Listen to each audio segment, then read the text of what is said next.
Hello. Good evening, everybody.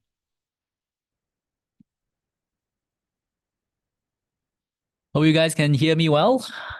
I'm Stanley, and welcome to Value Invest Asia Premium Club. And we have a very special topic for you guys today. Let me just make sure everything is set up for you. Hello. If you guys can hear me well, put up your chat box and let me know that you can hear me well. And if you have your dinner already, I hope you are full and ready to get started. Awesome. Thank you very much, Henry. Thanks for the confirmation. And let me just share my screen and we can get started.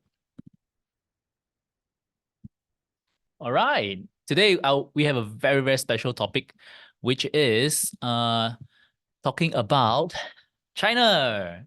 This is one of it's almost becoming a dirty word in the realm of investing over the past almost a decade now. I would say I've been investing in China for more than 10 years now.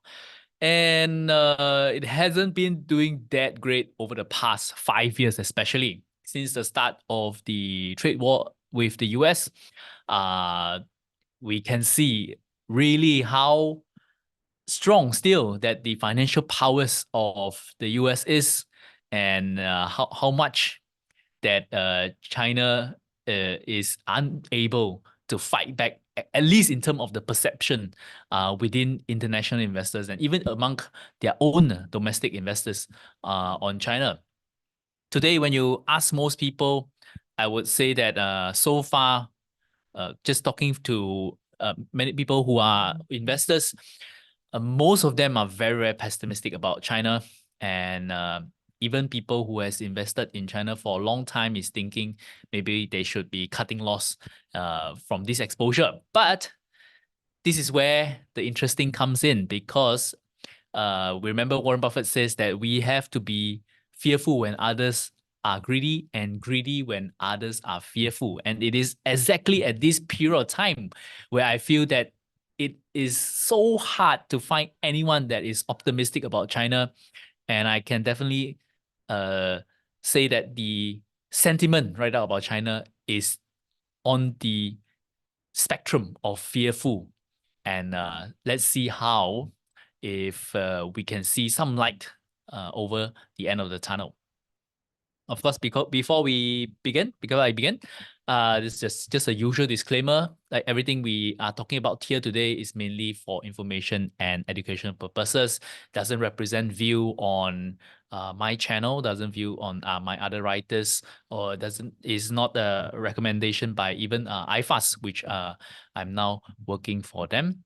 So welcome everyone, and I'm sure that you guys, I hope that you guys have been enjoying all the new type of content that I have been bringing up for Premium Club.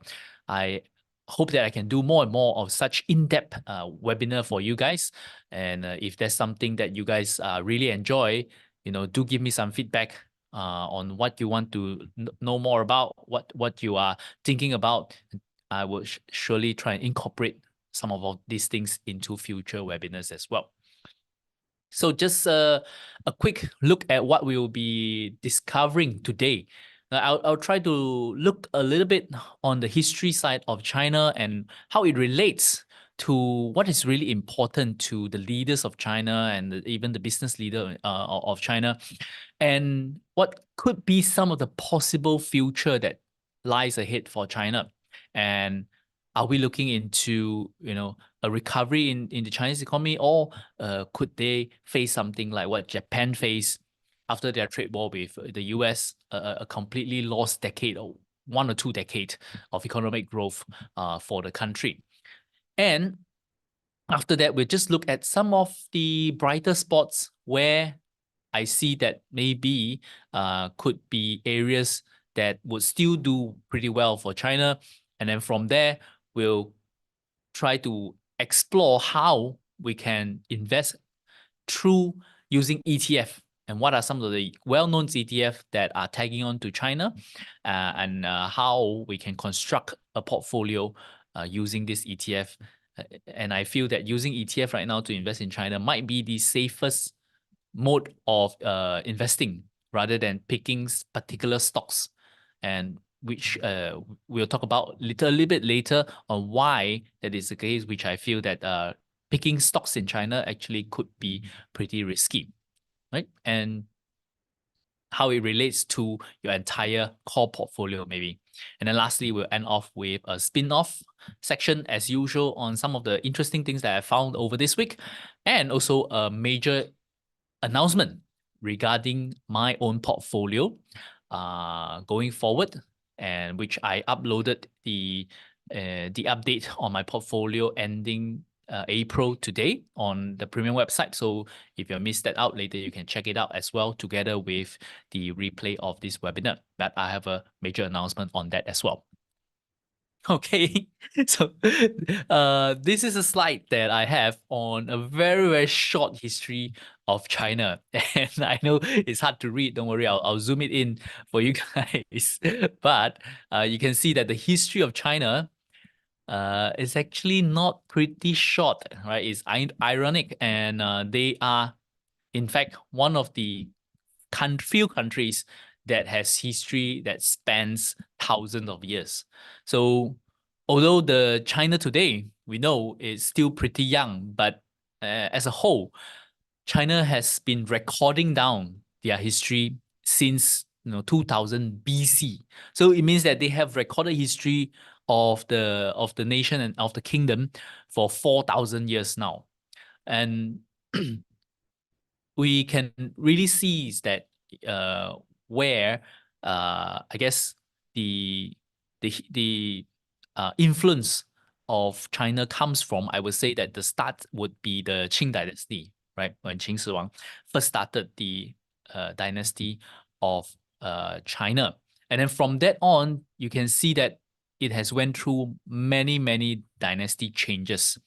Uh, some of the more famous one, of course, your Han Dynasty, your Song Dynasty, Yuan Dynasty, Ming Dynasty, Qing Dynasty. These are all quite famous ones. But I wanted to point out, although uh, we have seen so many dynasty throughout China, interesting fact is that many of them actually doesn't last extremely long. So a typical in the dynasty for them lasts sometimes can be just one generation, but typically a few generation, maybe 200 years, 300 years. That's quite a typical length of dynasty. The longest one, I think, is one of the I guess the modern few like Ming Chao, Qing Chao actually lasted 400 years. So, and then it links to the modern China of today and how many of their, I guess, the history that faces modern China and the formation of modern China is still lingering in China itself and in the leadership of China very much. Just trying to go to the next one. Yeah, and in fact, what I realized after reading some of the history of the different key dynasty, uh, there's a few key concepts of what makes China China. And over the thousands of years, pretty much they have been looking back at Confucianism as the core concept and core structure of the Chinese society. And the main kind of few key concepts of Confucianism is talking about righteousness, talking about what's right and wrong, and talking about also li, which is rituals.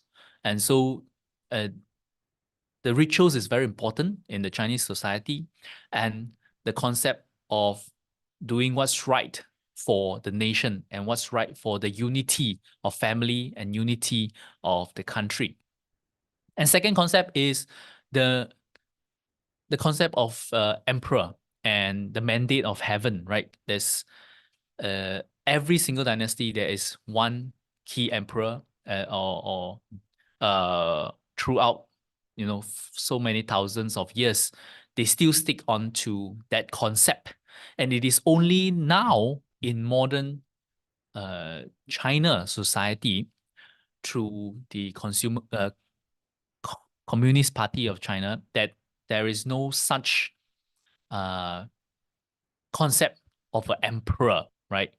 We might argue a little bit on what's happening right now with President Xi, but it's interesting that this is the only time in China history that they doesn't have, I guess, legally an emperor or some one powerful man in charge. And I think that is why it also leads back to the consolidation of power surrounding presidency. And basically, Chinese people are still, I guess, acceptance of such an arrangement. And another key concept, which I think still influence the society today and very, very strongly on the leadership, is actually the idea of unification and civil war. Right? Throughout its history, the story of China has been unified, then it leads to civil war. And civil war, a long period of civil war leads to a period of unification. And it's just this pull and pull between unification and civil war that span the entire history of China. And so the idea of keeping this country together, keeping this country strong within, is very, very important for the Chinese leadership.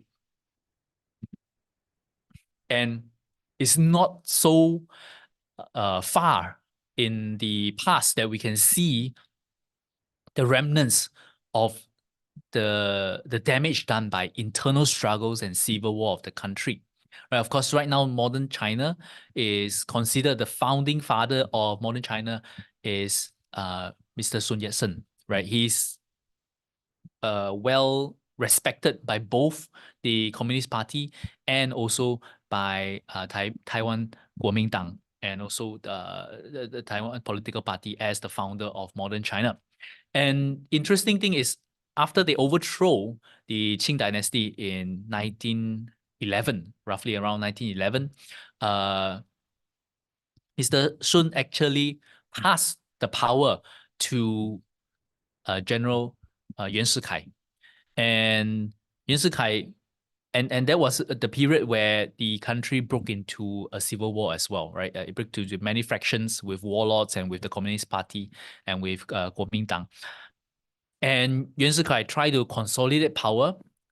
He actually named himself the Emperor of China at one point, right? Then after where they changed the constitution of modern China, he became the first president of China as well, right? Before it fell apart basically after a few years, and then China fall into civil war, and the main character within this civil war is these two person, Chiang Kai-shek and also Mao Zedong. They have a long period of civil war. I think it spans before World War II all the way until after World War II. And they only stopped for a brief period during the World War II to combine forces together to fight off the Japanese. But the war between the two of them is extremely bloody, and it led to many casualty. And it finally reached a point of showdown in 1949 in this interesting island called Jingchen, and also Jingchen group of islands, which includes a few small islands at the top. And you can see that what is fascinating is that this island, in English is called the Kingman Islands, but in Chinese is Jingchen. So they are extremely near to the mainland, to Xiamen, right? Just about 10 kilometer a distance between them. And this was actually at the time under the Kuomintang rule. And so in 1949, the Communist Party tried to conquer these islands because they feel that only upon conquering these few small islands here, then they can launch a full invasion to Taiwan. But they when they launch the attack, they actually failed. So so interestingly, until today, Jingchen and this group of islands is under the control of the Taiwanese government. And in China, they see these islands as part of the Fujian province on paper, but administratively, it is still under the control of the Taiwan uh, government. And that is because after that, the Korean War started, and then China, the Communist Party was pulled into the Korean War, and much of their resources went into there, and they were unable to fight on two fronts.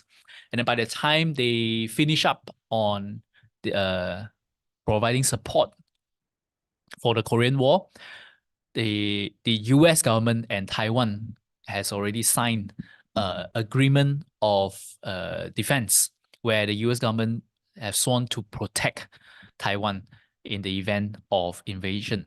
And so there was never a full scale invasion of Taiwan after that from China.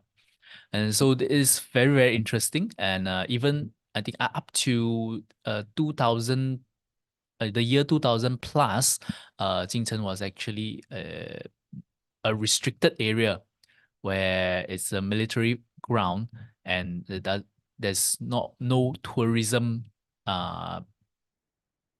between China and Taiwan, and even some restriction between mainland Taiwan and the Gimlin Islands.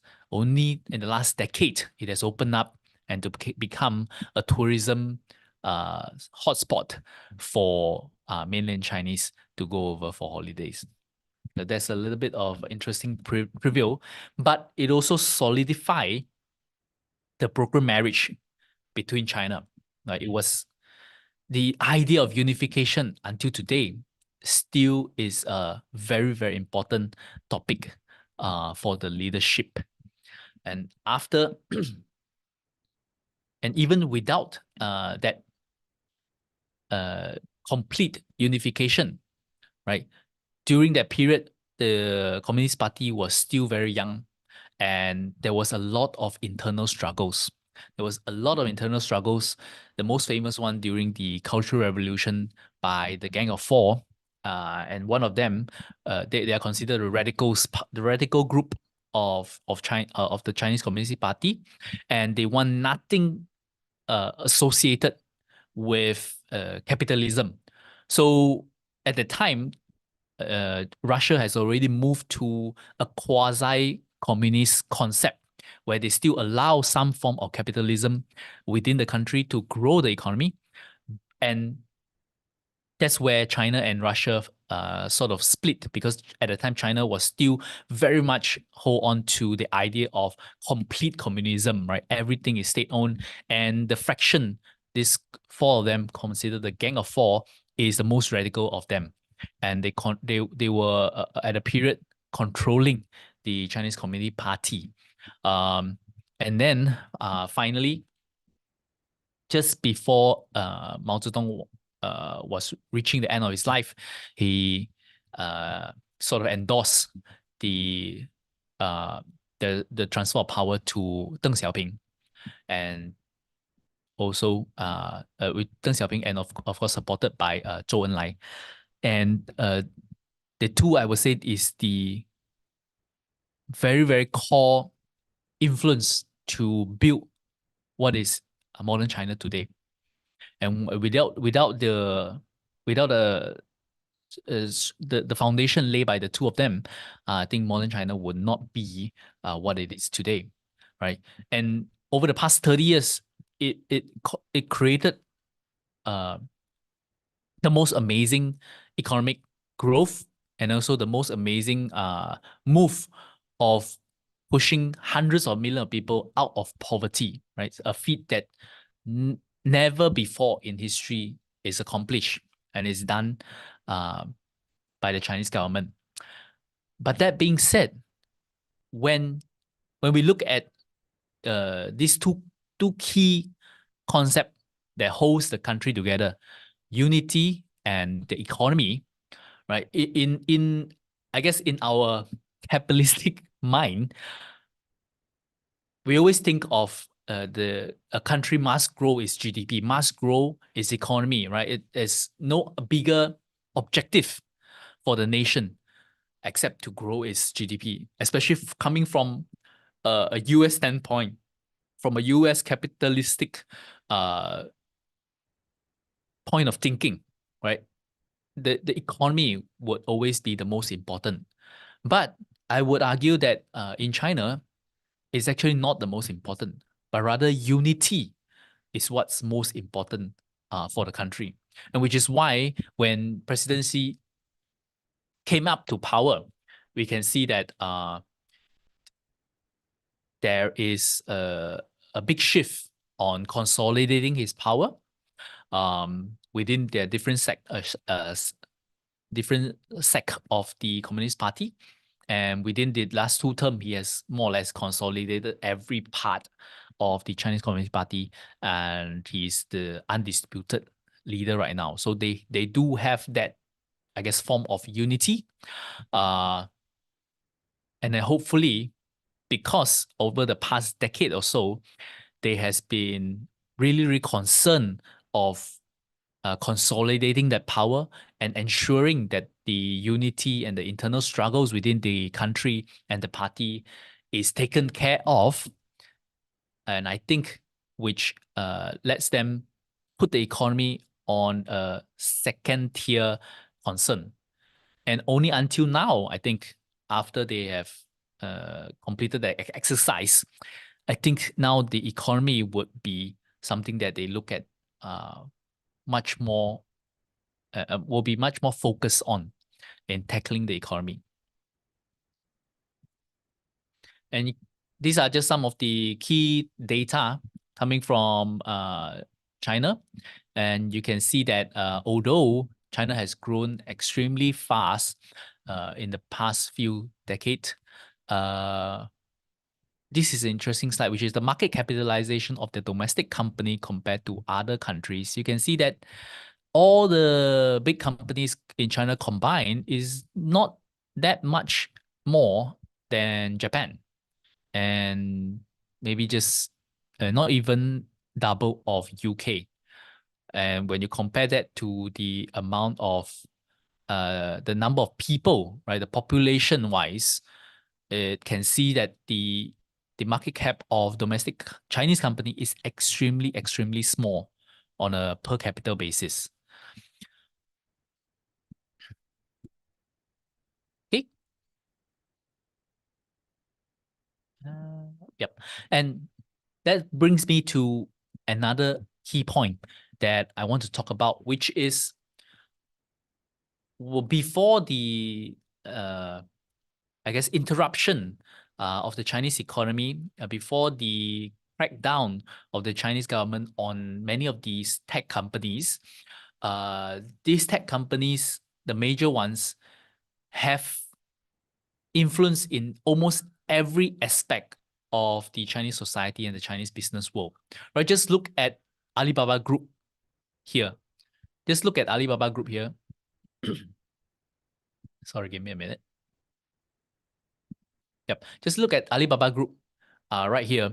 And you can see that although they are most famous for, of course, e-commerce on their Taobao, but they have either invested or have a subsidiary on almost every uh, type of services, major services across China.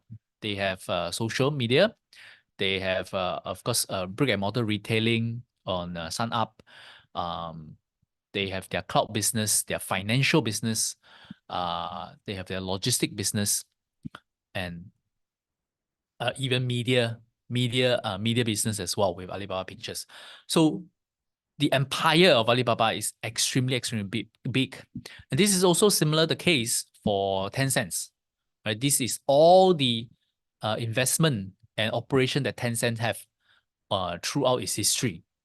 And it reached the point, I think it reached the point where they become so big that they become a threat to the Chinese government. Remember, previously I talked about the concept of unification is called to China. The concept of mandate of heaven, of having a one true leader in China, is something that is, I guess, ingrained in the whole history of China. And it means that in Chinese, what we call 一山不容二虎, right? In a mountain, you cannot have two tigers. tigers. And I guess these few big tech companies has really risen to a point where they might become a threat to the political system of China. And the Chinese government basically is at a crossroad where they have to rein them down and control them. Because what's the alternative? If they don't do that,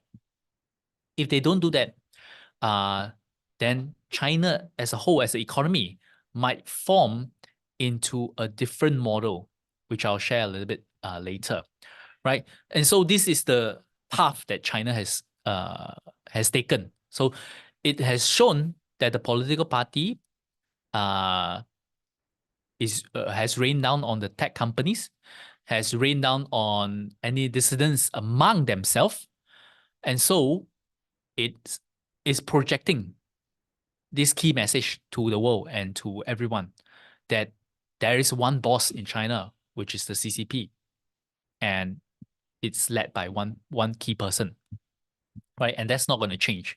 As long as we accept that and understand that will be the structure of China, then we would not be too taken aback or by surprise if some of the policy came out to be maybe anti economy or anti growth, because we have to view it not just from a capitalistic world, but rather on a political, thinking it through a political lens as well.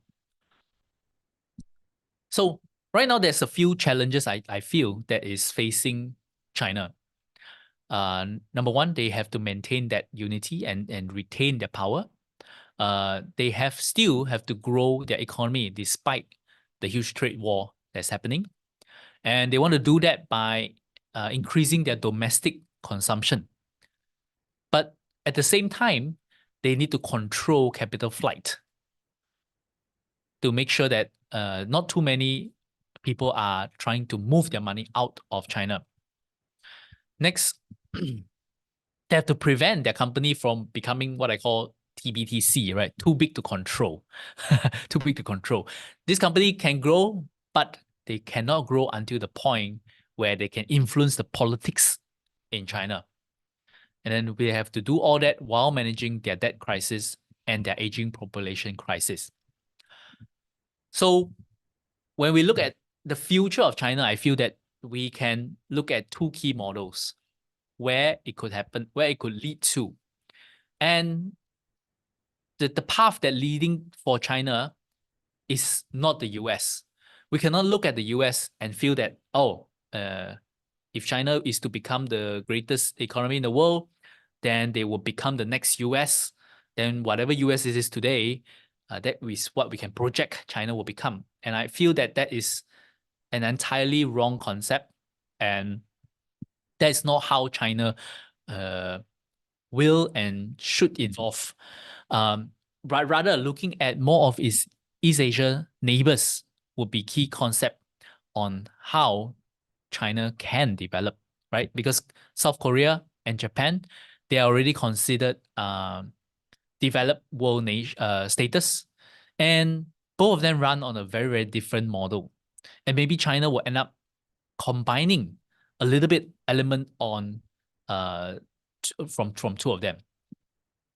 So we can see that at least in Japan, in the 60s and 70s and 80s, they grow extremely fast. Of course, with the help of US as well, right? Investing in them by giving them technology transfer, very similar to what happens to China in the 90s and 2000s. From there, they gain the capability and they are able to compete and produce products of equal quality or even better quality at much cheaper price. And then they start encroaching into the businesses of the US and in Europe. And that leads to the trade war, basically, that the US need to rain down on them so that to protect their own domestic enterprise.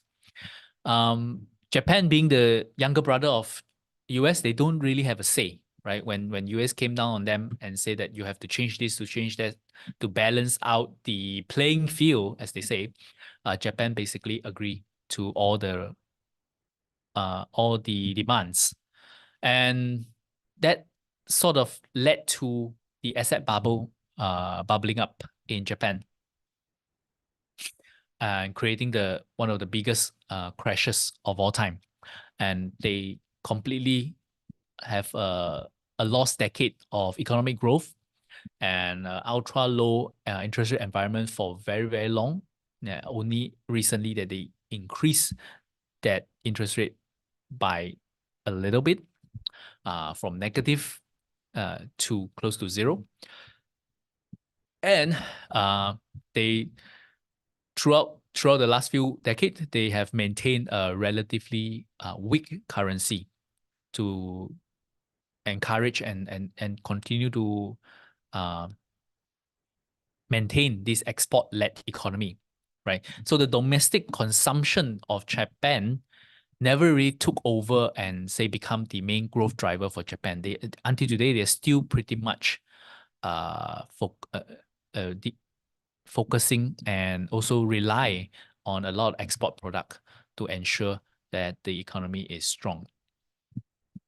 And then the next one is Korea.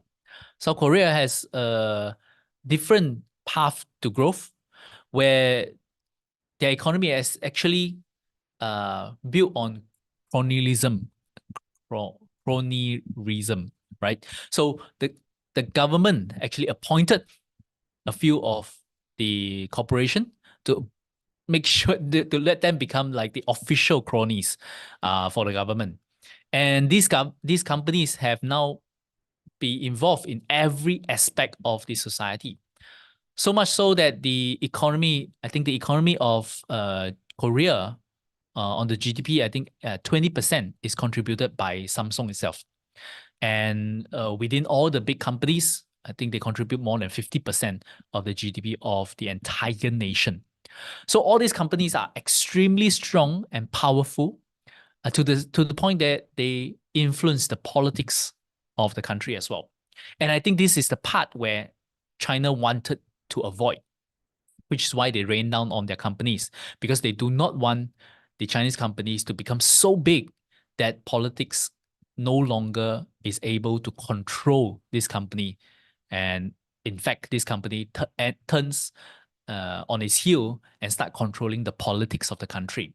Right? And you can argue to a point where also the US economy is also more or less running on such a structure, and the large corporation of the US is so strong that they have a lot of influence in the politics of the US as well, right? And this is key, I think, for us to understand that China is not going to go down on this path on allowing their companies to become so big that it's impossible to control.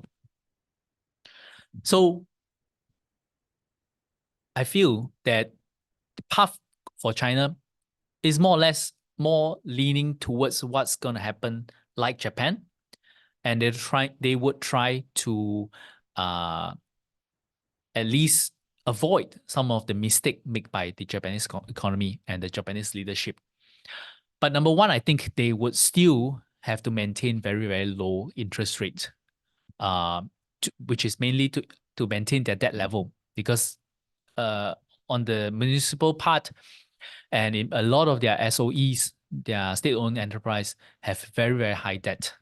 And even if they let a few of them go bankrupt, they cannot let it turns out to be a systemic crisis. So, you have to reach a point where they cannot purposely raise interest rate too high to create an entire economic crisis for the country. So that means that most likely they would have a limit on how much they can raise interest rate even when inflation comes. And that means that with this low interest environment, the currency generally, I think, would continue to be weaker over the long term. Right? It's not one currency that would appreciate much in value. Next is they have a risk, which is their technology. With the sanction from the US, do they really have the capability to catch up on the US? Maybe they can, but it would take a long time and it doesn't happen overnight. Number three is the same issue that they're facing of what facing Japan, which is the aging population.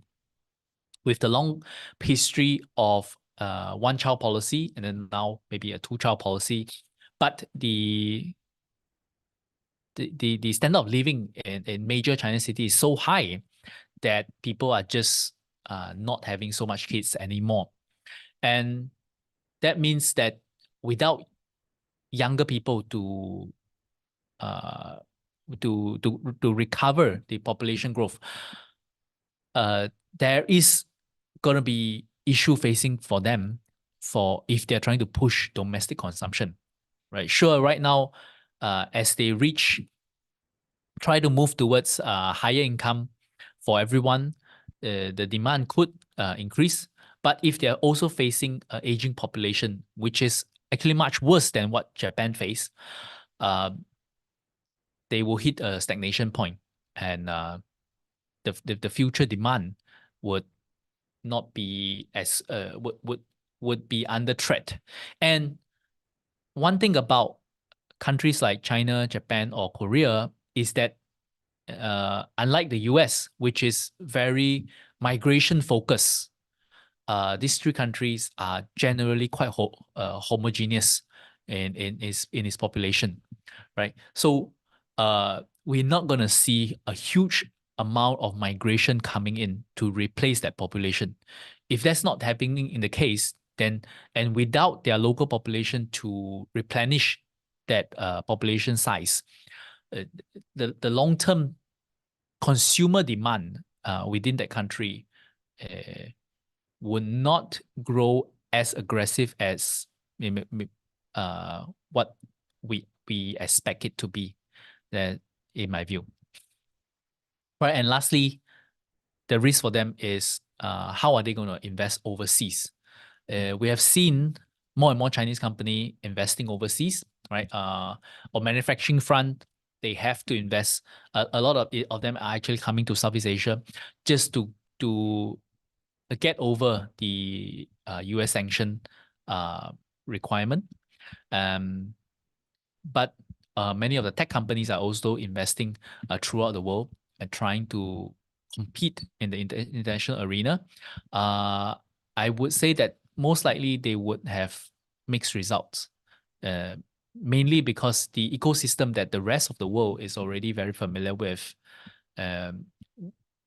is not focusing on Chinese technology.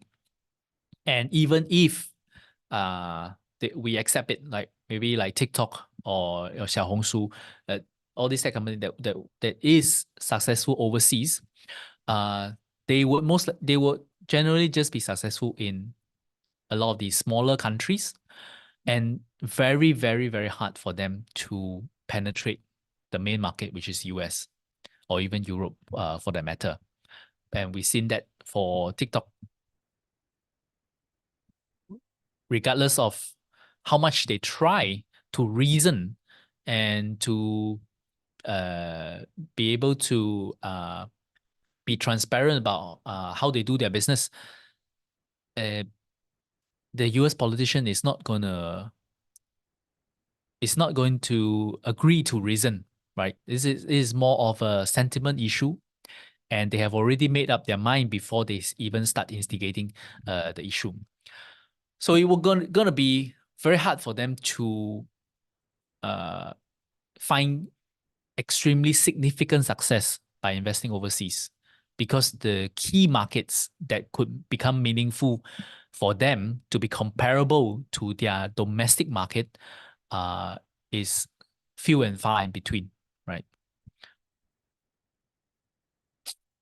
And so how should we see some of these companies within China if we're investing in them? And especially for me, I think the brightest spot in the Chinese economy is still coming from the tech space and the consumer space per se. But big tech in China, we cannot see it as just a US tech company, right? We can assume that, oh, okay, Alibaba is just going to be, the success of Amazon, um,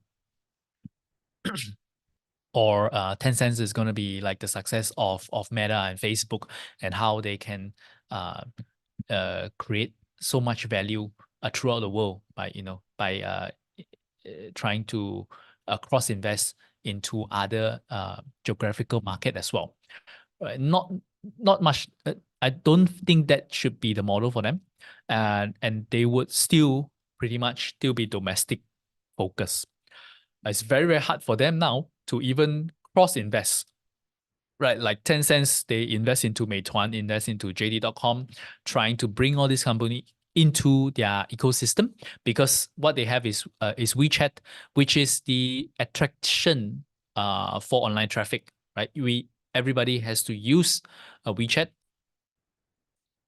for communication and for social media, and free WeChat can create this funnel that push traffic to areas like e-commerce for JD.com, areas of e-services like Meituan.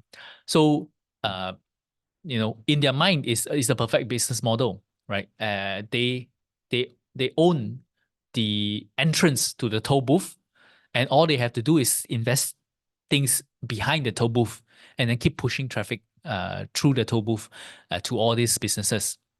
That's the game plan of Tencent at the beginning, but that is against uh, the political leaders' view on what Tencent can do, right? Or all these tech company can do, and they are not allowed now to cross invest and become too big.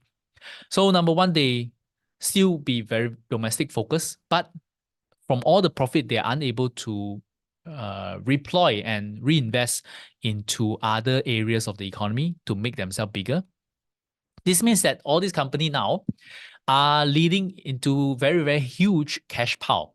They have extremely huge cash pile, and every year the cash is growing because they are already so significant in the domestic market, and such a dominant uh, size in the domestic market that it's very, very hard for them to lose money. And with growing of this huge pile and not able to invest, it generally they only have a few things they can do. Number one is they can keep purchasing their own shares, which Tencent is already doing it, Alibaba as well. And number two is maybe they can become a dividend stock.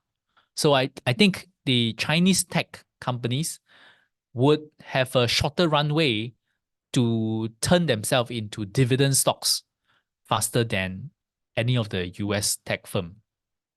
And that's mainly because of the lack of investing areas for them.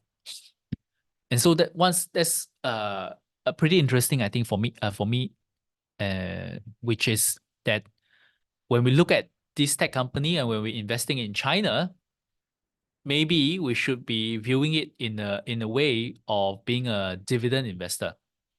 And dividend is also less taxable for us as in the international investors when we invest in Chinese tech stock compared to uh, US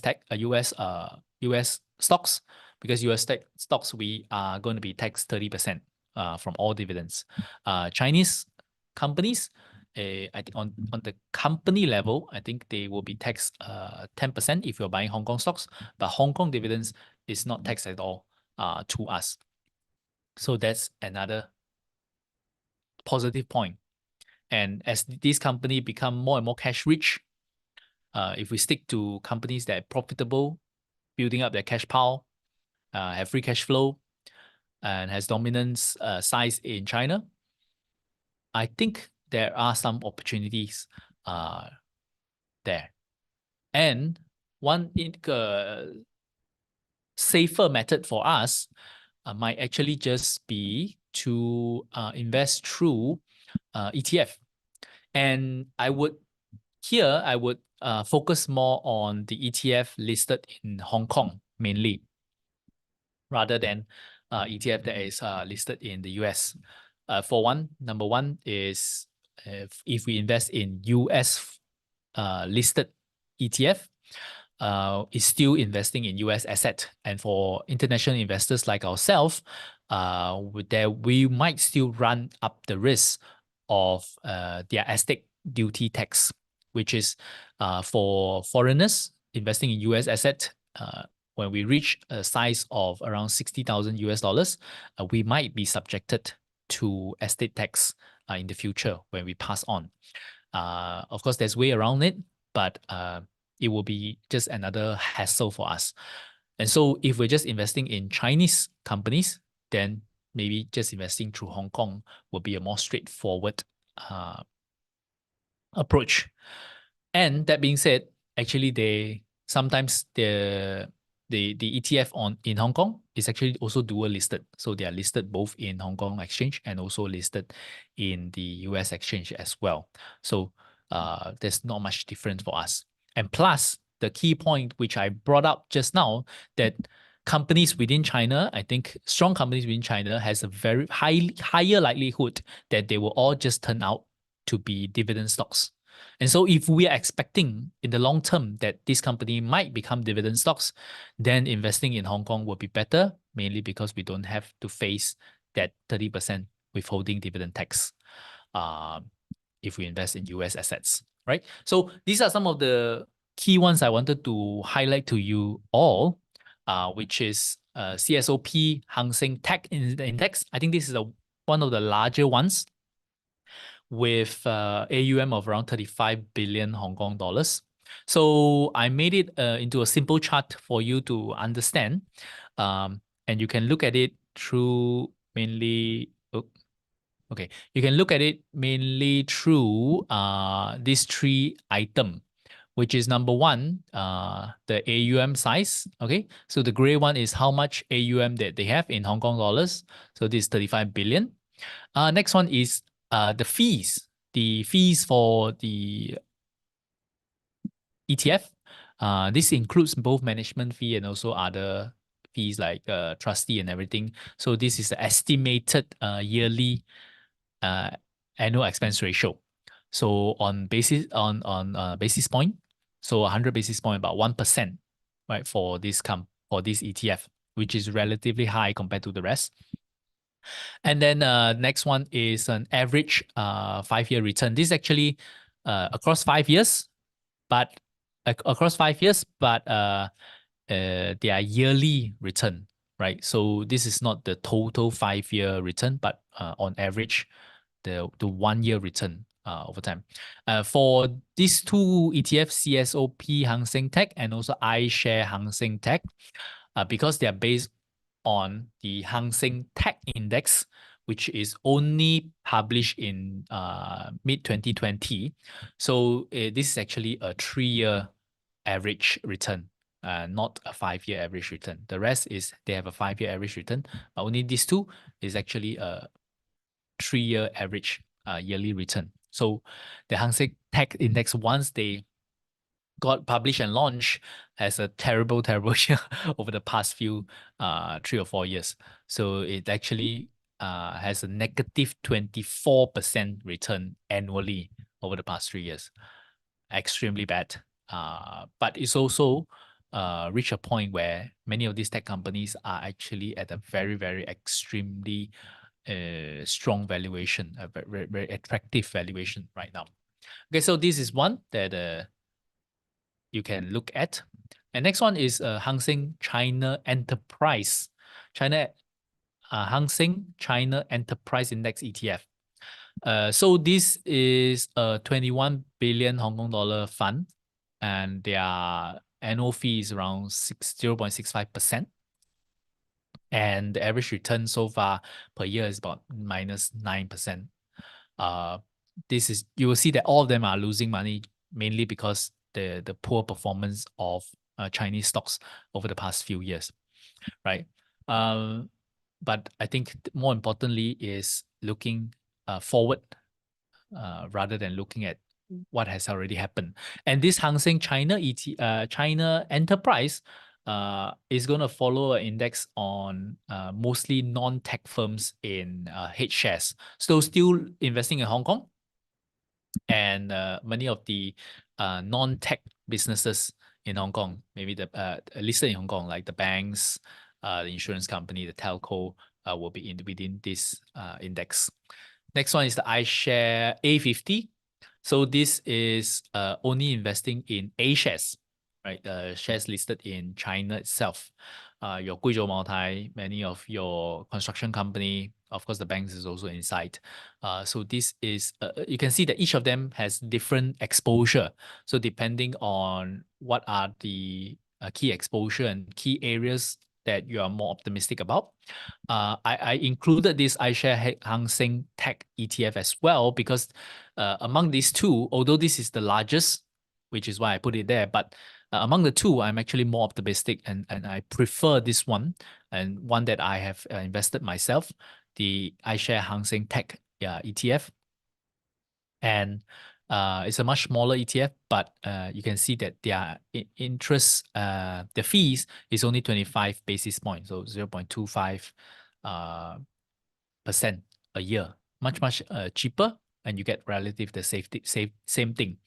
And so this is the one that I would go for. And another interesting one is the iShare Core MSCI China ETF. This one is interesting for me because this invests in Chinese company regardless of where they are listed. So this one still focus on where they are listed. This is tech company listed in Hong Kong. This is non-tech company listed in Hong Kong. This is company listed in China itself. This is similar, but this one is just investing in Chinese company regardless of where they're listed. So they have invested in companies listed in China, listed in Hong Kong, listed in US, but just pure play Chinese companies. And so I find this pretty interesting as well. Yeah. So I would say these two are the most interesting to me. iShare Hang Seng Tech Index and iShare Core China MSCI ETF. I have also included many other interesting ETF, including one which is the CSOP Hang Seng Tech Index 2x leverage daily ETF. That's a very long name, but this ETF actually tracks the daily performance of the Hang Seng Index, the Hang Seng Tech Index, and then leverage it by 2. And they do that by using basically equity swaps to mimic the behavior. So I would say that all these are interesting, and I include the fact sheet in our downloads folder. So if you're going to download, view the replay later, and you can go to the download folder, and I include all of this China-focused ETF, all their fact sheet within that download folder, and you can take a look. But I would say that focus on these two, which is the iShare Hang Seng Tech Index and the iShare Core MSCI China. These are the tools that I say most interesting to me right now. And when you're building your portfolio, I would suggest that take a little bit step back and view it as a whole, right? Still using, I would say investing directly only in China 100% is still a very high risk move. I don't do it myself. I have roughly about 20% of my portfolio investing in China. Of course, that has used to be much higher, but because of the downslope of the uh, Chinese market is now roughly about 20%. I might increase it, maybe the most to 30%, but I would say I keep it around that range. And view your portfolio as a whole, right? And how you want to do it is maybe number one, find your core, right? Where do you want to place your core portfolio in? It can either be as a your own domestic market, right? If you believe in the Singapore market or you believe in the Malaysia market, you can have that as your core. Or you can have US market or more the developed market as your core. A little bit of US, a little bit of Japan or Europe. That fixed as your core. And then later on, you think about how much exposure you want uh, on China itself. And then if you are someone that is interested in direct stock picking, in finding individual stocks yourself, then you can have a part of that your portfolio allocated to that. Maybe it can be a 10-20% of your portfolio where you will pick the particular stock. But I would say, view your entire portfolio, right? Thinking of it as this is something that I can invest my entire network or a big part of my net worth into, right? So every time when we invest in stock, I guess maybe sometimes we don't really think of the entire picture first. We focus on, oh wow, this look like an opportunity, then we buy a little bit, and over time, then we realize, oh, my portfolio is quite messy, right? Because it's just accumulation of different stock ideas I have over a period of time. But I would say that it will be beneficial for us if we just take a step back first and focus on what kind of portfolio you want to build for yourself first. And then from there, be more intentional in what you buy in creating a portfolio. And right now, I'm a big advocate of using ETF. And I myself is going to create a new portfolio. And with the core being mainly made up of ETF. And I'll share with you the journey on how I do it and what are the ETF that I buy on that new portfolio. And I think that if there are some excess funds left, then we can have some allocation on stock picking at a much smaller scale compared to what I'm doing right now with this portfolio I'm sharing with you. Okay, so just before we jump to the next segment, right?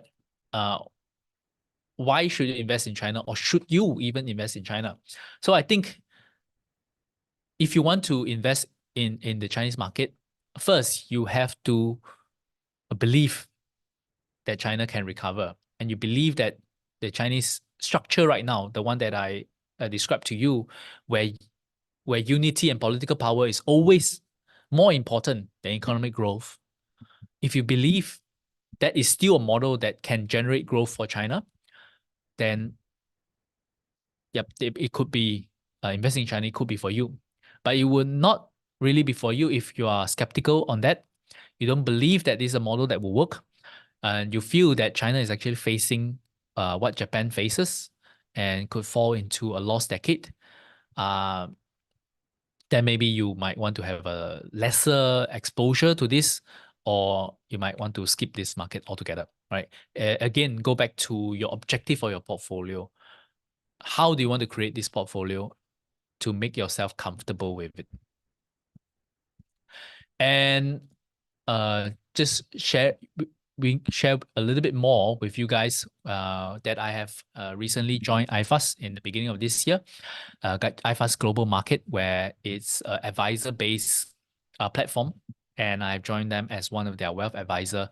And my key objective of joining is actually I feel that there are key areas that I can really help all my clients and also including our members in, which is creating this core ETF portfolio. Um, The platform of iFast is extremely comprehensive. So from the online platform, both on mobile and from the web, you can gain access and view and research all a lot of unit trusts, uh, uh, direct bonds, both retail and wholesale bonds directly. There are also managed portfolio that's managed by iFast team itself. And also there are auto sweep account that is just like an interest account for their different cash currency as well. But even if you just want to park some money in, there's no lock in, unlike like a fixed deposit. You can just keep the money at a much higher and better interest rate comparatively to many banks. And of course, there's also a stock and ETF portfolio, ETF access, which is now they have access to US market, China market, Hong Kong market, Malaysia, and Singapore. And they're going to add on the London stocks market as well very soon. And lastly, they have what we call a wrap account, which is what I'm focused on in using this wrap account, where it's a advisor monitored account where I can design and monitor and update you on this core ETF that we can build using ETF to suit your investment objective. And the key particular reason why I choose ETF is because ETF is really the most cost-effective way right now to build a portfolio. And compared to many equivalent unit trusts out there that is offering similar product as the ETF, I would say most of the ETF can save you 1 to 2% in annual interest rate, annual fees, 1 to 2% annual fees by just choosing the ETF alternative. And this is something that I strongly believe in, and I think this is gonna be my life's work, right? And the solution system that I point out and I shared last week as well on how to build your mini Berkshire on that, and I like to be a part of this entire solution for you, which is helping you review, helping you design, and maximize and optimizing that core portfolio of you.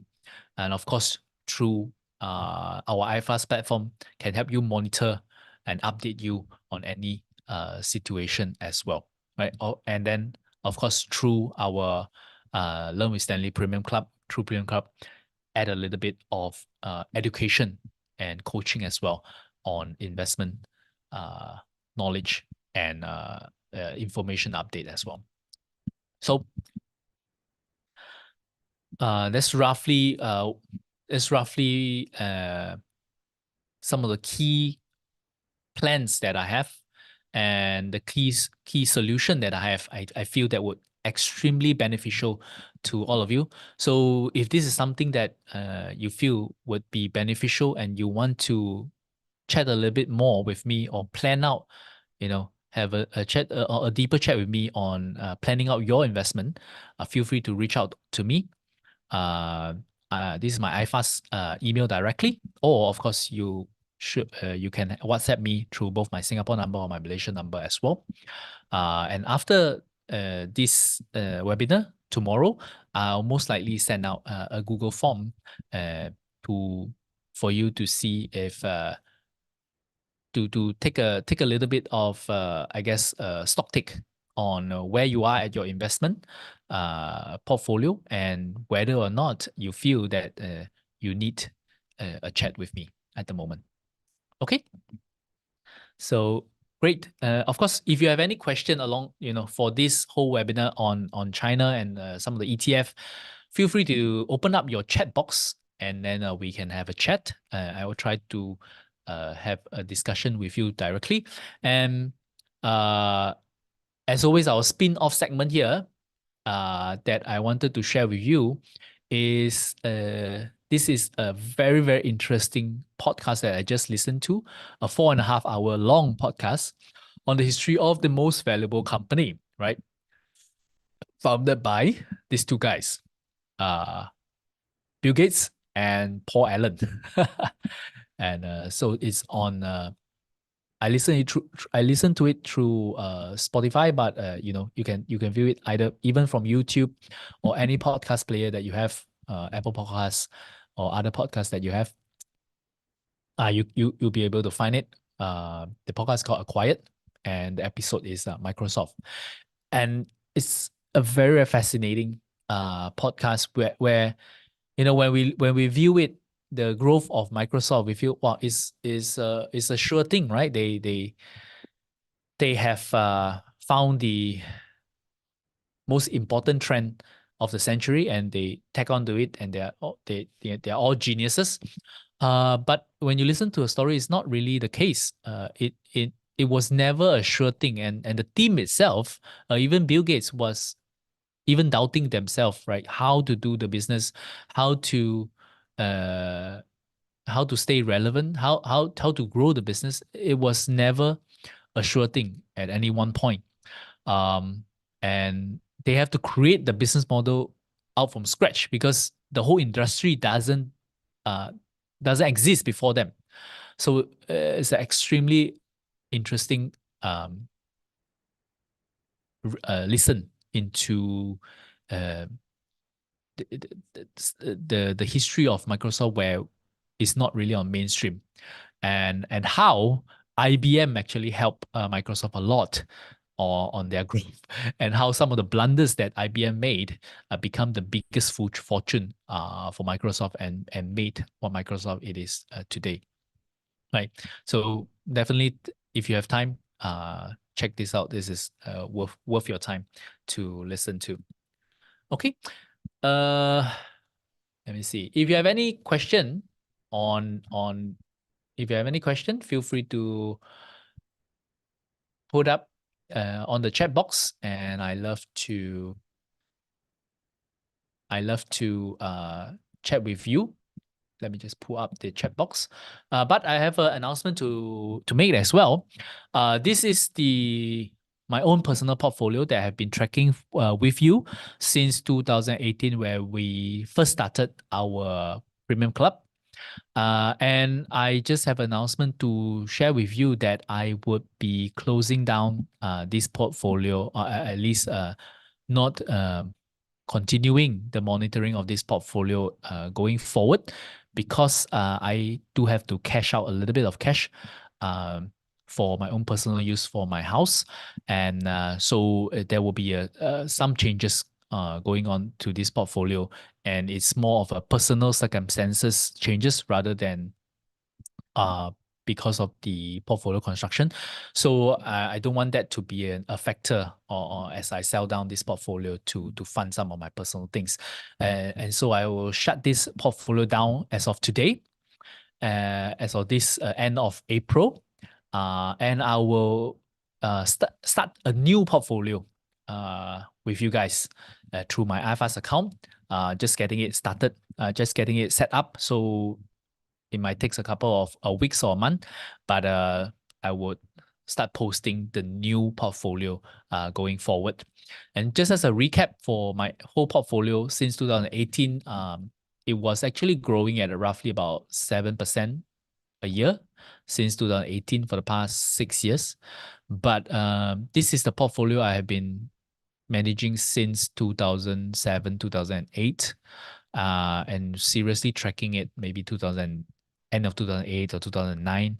So throughout that period that I have been tracking it, it has returned roughly 10% in terms of Sing dollar throughout 15, 16 years.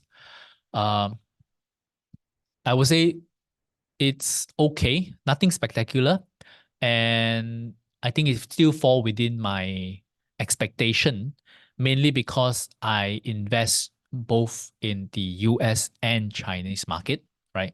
Uh, and so if we view it in that lens, having exposure to these two key market, um, more or less the return would be much lower than if we just invested in S&P 500 for the past 15 years, of course. But if we gain two exposure to these two market, I guess it's relatively reasonable.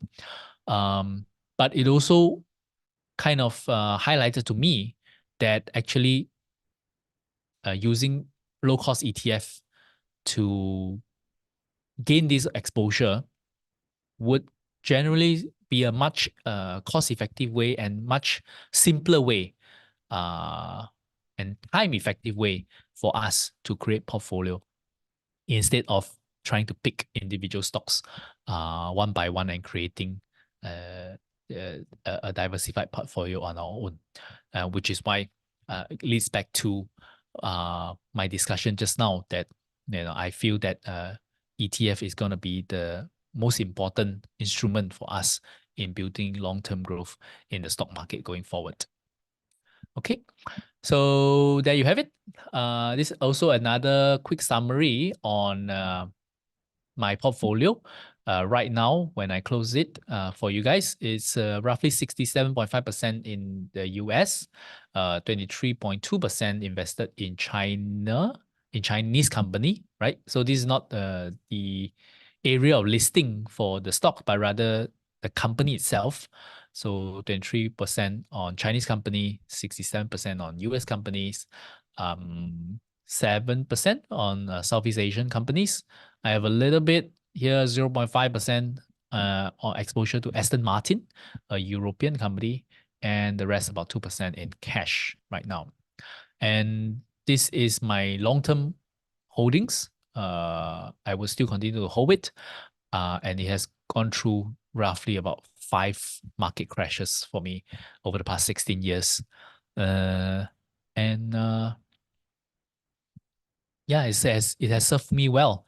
And going forward, I'm going to share with you starting a entirely new portfolio using the iFast platform through picking using ETF to form my core holdings. Okay, so thank you so much for your time today. I hope you enjoy this session as much as I have from preparing it over the last week, and I really like this new format where you guys vote out what are the stocks that you're interested in, and I'll dive in and give you a webinar surrounding that stock that you have selected, right? Be it ETF, be it a unit trust, be it stocks. So going forward also, I'll send out a Google form for you for submission on what are the other companies that you want to look into. And then next week, Monday, we'll have a vote again to see what are the stocks that you want to me to look into. So remember to check out your email for the stock submission. And also next week on our Facebook group, our members Facebook group, where you'll be able to vote what will be the next stock that we review in 2 weeks' time. Okay, so once again, thank you all of you for your time. I really appreciate it. I really appreciate you spending your Thursday evening with me. My name is Stanley. Till we meet again, remember, invest safely.